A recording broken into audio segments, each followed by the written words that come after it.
nome do Pai, do Filho e do Espírito Santo. Amém. Palavra da salvação.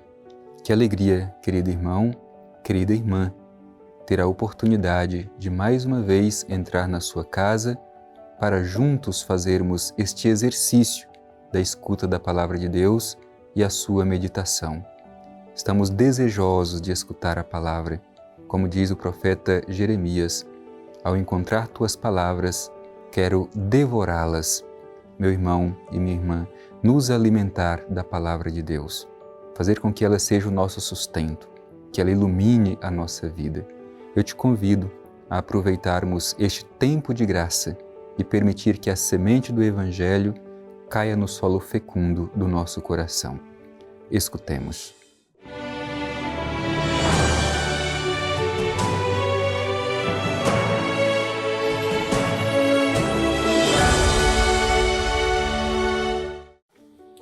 Proclamação do Evangelho de Jesus Cristo segundo Lucas. Glória a vós, Senhor. Eis que 2 deles viajavam nesse mesmo dia para um povoado chamado Emaús, a 70 estádios de Jerusalém, e conversavam sobre todos esses acontecimentos. Ora, enquanto conversavam e discutiam entre si, o próprio Jesus aproximou-se e pôs a caminhar com eles. Seus olhos, porém, estavam impedidos de reconhecê-lo. Ele lhes disse: que palavras são essas que trocais enquanto ides caminhando? E eles pararam com o rosto sombrio. Um deles, chamado Cleofas, lhe perguntou: Tu és o único forasteiro em Jerusalém que ignora os fatos que nela aconteceram nestes dias? Quais? Disse-lhes ele. Responderam: o que aconteceu a Jesus, o Nazareno, que foi profeta poderoso em obras e em palavras diante de Deus e diante de todo o povo. Como nossos sumos sacerdotes e nossos chefes o entregaram para ser condenado à morte e o crucificaram. Nós esperávamos que fosse ele quem redimiria Israel, mas com tudo isso, faz 3 dias que todas essas coisas aconteceram. É verdade que algumas mulheres, que são dos nossos, nos assustaram, tendo ido muito cedo ao túmulo e não tendo encontrado o corpo, voltaram dizendo que havia tido uma visão de anjo a declararem que ele está vivo. Alguns dos nossos foram ao túmulo e encontraram as coisas tais como as mulheres haviam dito, mas não o viram. Ele então lhes disse: insensatos e lentos de coração para crer tudo o que os profetas anunciaram. Não era preciso que o Cristo sofresse tudo isso e entrasse em sua glória? E começando por Moisés e percorrendo todos os profetas, interpretou-lhes em todas as Escrituras o que a ele dizia respeito. Aproximando-se do povoado para onde iam, Jesus simulou que ia mais adiante. Eles, porém, insistiram dizendo: permanece conosco, pois cai a tarde e o dia já declina. Entrou então para ficar com eles, e uma vez à mesa com eles, tomou o pão, abençoou-o, depois partiu e deu a eles. Então seus olhos se abriram e o reconheceram. Ele, porém, ficou invisível diante deles. E disseram um ao outro: não ardia o nosso coração quando ele nos falava pelo caminho, quando nos explicava as Escrituras? Naquela mesma hora, levantaram-se e voltaram para Jerusalém.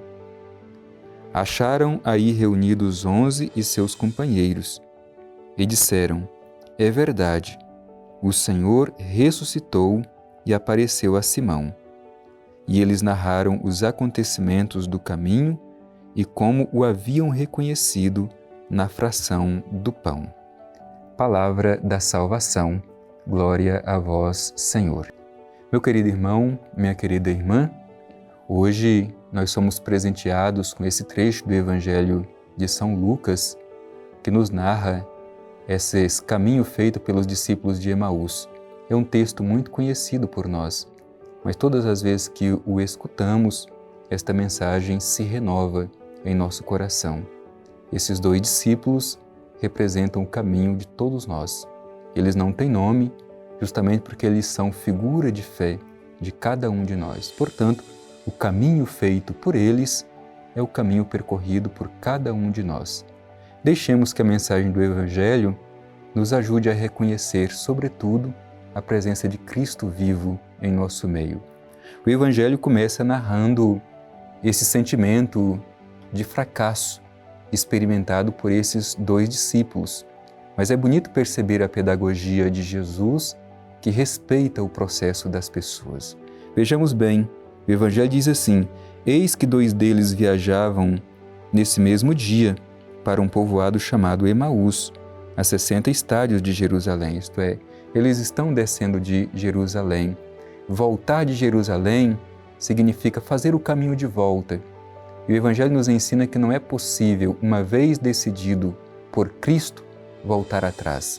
Eles estão fazendo este caminho desiludidos, voltando para trás. Enquanto conversavam sobre esses acontecimentos, é bonito perceber a pedagogia de Jesus. O próprio Jesus se aproximou, diz o Evangelho, e pôs-se a caminhar com eles. Meu irmão e minha irmã, a igreja também precisa aprender com Jesus esta pedagogia, aproximar-se e colocar-se a caminho com aqueles que estão cansados e desiludidos. Nós temos também esta capacidade de nos aproximar de quem está cansado, desanimado, desiludido e percorrer o caminho com eles. Assim fez Jesus. Jesus poderia chegar e dizer: sou eu, o Cristo, não estou morto, ressuscitei. Mas não, Jesus sofre o processo, o caminho. E a gente tem que aprender também com Jesus. Às vezes a gente tem que entrar dentro da história do outro e respeitar o seu processo, fazer o caminho com ele. Então, nesse sentido, Jesus se aproxima, coloca-se a caminhar com eles, mas o Evangelho diz: os seus olhos estavam impedidos de reconhecê-lo. Então, Jesus começa a estabelecer um diálogo. E é justamente esse diálogo que vai aquecendo o coração daqueles dois discípulos que estavam desiludidos. Que palavras são essas que trocais enquanto ides caminhando? E então, eles vão dizer a Jesus: és o único forasteiro que não sabe o que aconteceu, aquele que esperávamos que fosse redimir Israel. No entanto, faz 3 dias que foi entregue e morreu numa cruz. Portanto, é uma expressão de desilusão, de fracasso. Para eles, a morte tinha sido o fim. Por isso, estavam voltando para trás. E é bonito ver esse diálogo que Jesus vai estabelecendo com eles. Um pouco mais à frente, o Evangelho vai dizer que, ao chegar perto do vilarejo onde eles iriam permanecer, Jesus fingiu ir adiante, ao ponto que os discípulos dizem: permaneça conosco, pois já é tarde e a noite já vem. E Jesus senta-se à mesa com eles neste povoado, e aí aponta para a realidade da Eucaristia.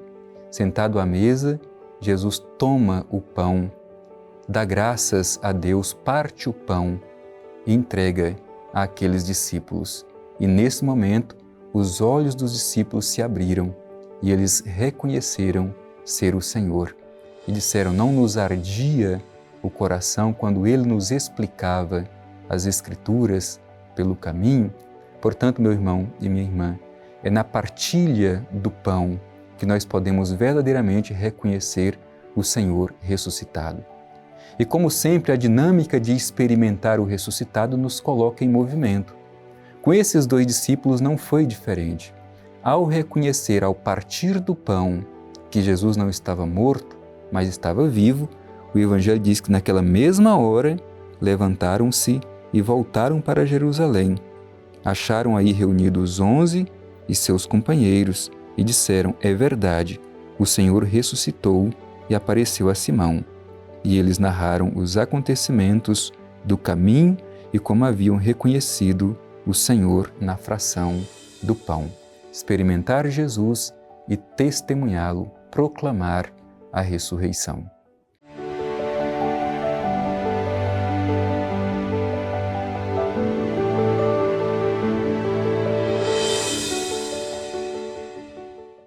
Querido irmão, querida irmã, certamente também como os discípulos de Emaús, o nosso coração se arde ao escutar a explicação da Escritura. O próprio Senhor se coloca em nosso meio, caminha conosco para nos ajudar a compreender que Ele não está morto, mas vivo. Por isso dirijamo-nos ao Pai Eterno, sobretudo pedindo a graça de sabermos acolher o ressuscitado em nosso meio e testemunhá-lo com nossos gestos e com nossas palavras.